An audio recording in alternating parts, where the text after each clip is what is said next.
こんにちは、ハルトです。ナインナートリーのポッドキャストへようこそ。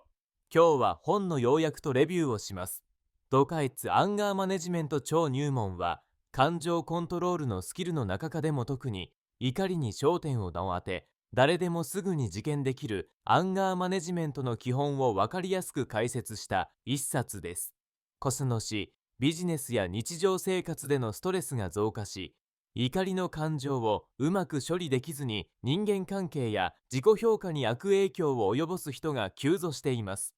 本書では感情心理学の専門家である安藤君解釈が怒りのメカニズムから具体的な対処法まで度解を教えながら丁寧に紹介し、子供から大人まで腹広い時代がすぐに示せる工夫が満載です。優しい言葉と多彩なイラストを通して怒らない自分を目指すだけでなく、怒りを建設的なパワーに変換するヒントが詰まっており、初心者にも内容がスムーズに入ってくる構成となっています。怒りを抱えがちな方、自分や身近な人の感情に振り回されて疲れている方、自分をもっと理解したい方に特におすすめできる事件的な一冊です。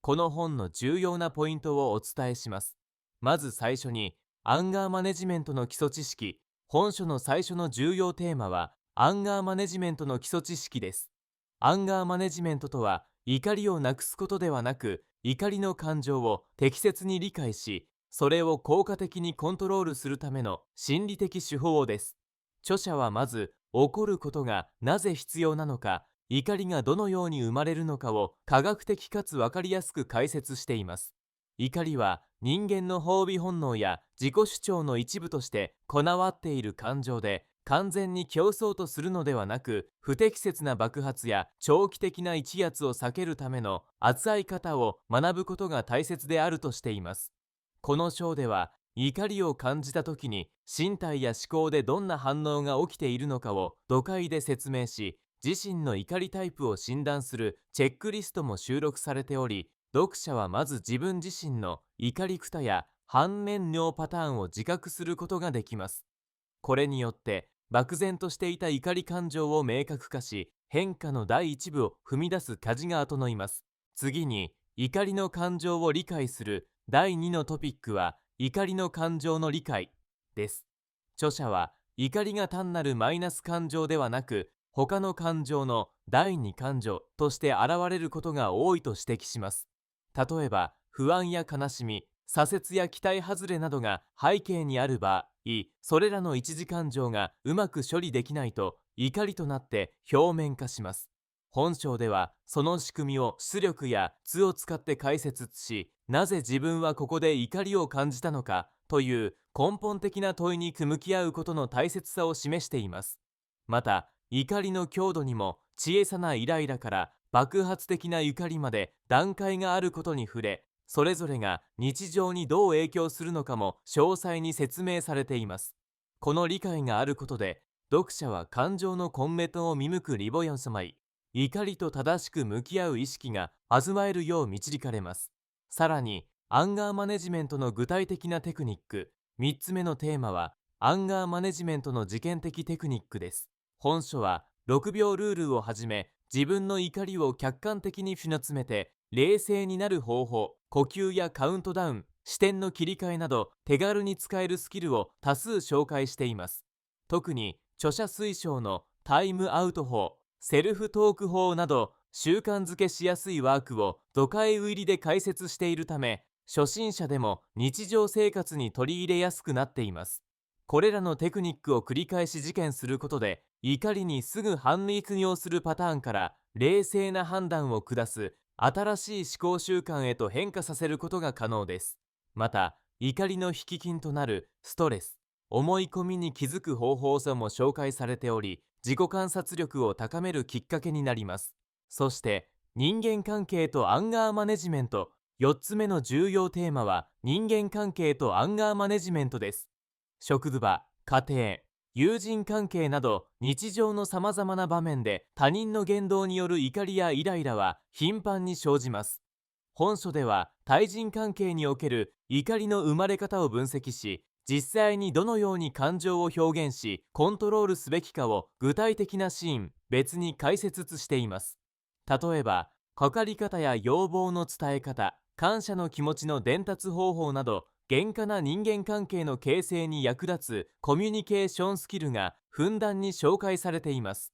それぞれの場面ごとにやってはいけない対応、おすすめの対応力も示されているため、読者は自分の私生活にすぐ応用することができます。最後に、怒りをポジティブな行動に変える最後のトピックは、怒りをポジティブな行動に変えることの重要性です。本書では、怒りをただ抑え込もうとするのではなく、自分を守る、変化を起こす原動力に切り替える発想の転換が強調されています。アンガーマネジメントの事件を通し、時には建設的な怒りを活用することで自分の主張を伝えたり、不満の根本原因に動きかけたりできるようになります。著者は怒りを行動変容や自己成長のエネルギーと捉え、失敗から学ぶことや思い込みを見直すことにも触れています。また、身近な人と協力してお互いの怒りをサポートする手法も紹介されており、個人のみならず集団や組織としての成長につながる視点も得ることができます。結論として、土節アンガーマネジメント超入門は、怒りのコントロールに悩むすべての人に手に取ってほしい使用書です。特に職場や家庭で人間関係のストレスを感じやすい方、つい感情的になってしまう自分を変えたい方、気持ちの起伏が寂しく毎日が疲弊しがちな方におすすめできます。初心者にも読みやすいイラストや図解をふんだんに用いているため、難しい用語に悩まずに作品を読み進められる点も本書の魅力です。